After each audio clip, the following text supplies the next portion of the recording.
Good morning, everybody. My name is Gary Fox. I am the pastor of a new church being planted in Akron, Ohio. Christ is King Church. And good to be with you again this morning. A few weeks ago, my wife bought me, my beautiful wife, Naomi, bought me a t-shirt. I've been losing some weight, so to say the least, lately. And so my clothes don't fit, so she's been keeping her eye out for clothes for me. She's always thrifty and looking for deals, and she found this t-shirt. Now, take a look at the emblem on my t-shirt. Superman. And she bought that knowing that I like to joke around about how I am Superman and how I should have an S on my chest. And those of you that know me know that that is essentially self-deprecating humor.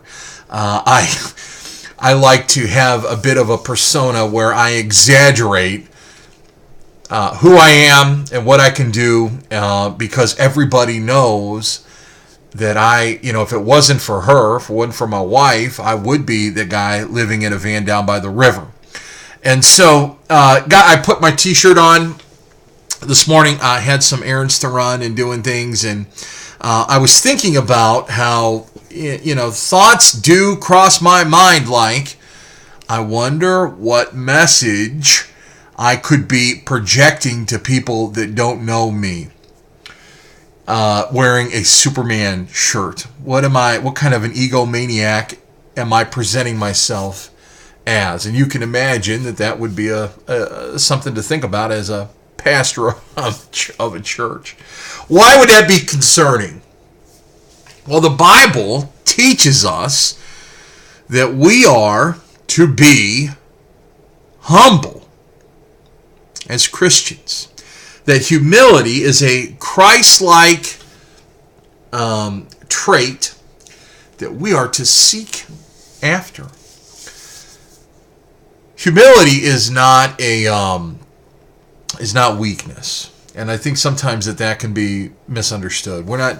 The Bible is not calling us to be weak. The Bible is not talking about being passive. The Bible is not prohibiting being aggressive or assertive or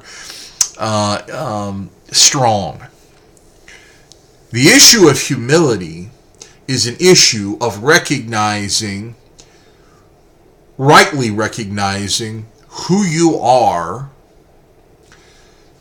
and why you are the way you are, both good and bad.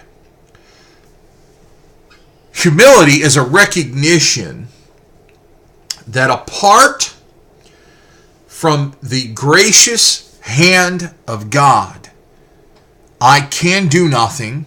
I am nothing. I would know nothing. I would have none of these talents. I would have none of these blessings. I would have none of my wealth. I would have none of my health. I would have none of my enjoyments. I would have none of my accomplishments. You may be well educated. Well, whether you want to recognize it or not, God paved the way from the time you started kindergarten all the way up through your doctorate or whatever it is that you've attained.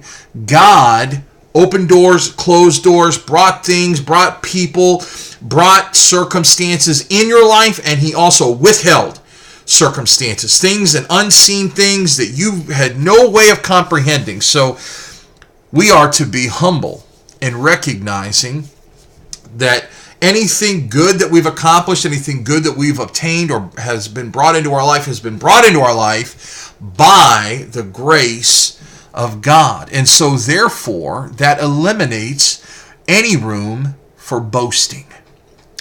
The Apostle Paul, in his letter to the Philippian church in chapter 2, verse 3, he says this: do nothing